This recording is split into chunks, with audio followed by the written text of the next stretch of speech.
autor de este poema es Miguel Hernández y el poema se titula Colorado colorín. Colorado colorín, cómo alegras mi jardín, sin una ave melodiosa, ni una hoja, ni una rosa. Colorado colorín, cantan de sin fin. Bate magistral, faulita de cristal, belevísimo clarín.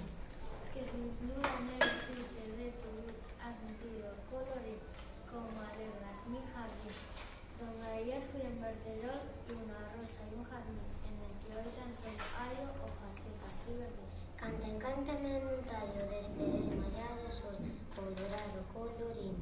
Colorado colorín, como alegras mi jardín, cuando todo está sombrío, cae un cielo king, una lluvia como un río, con quejoso retentín, las fontanas se han cuajado, tus hermanos se han marchado, y en el prado, bajo un viento frío,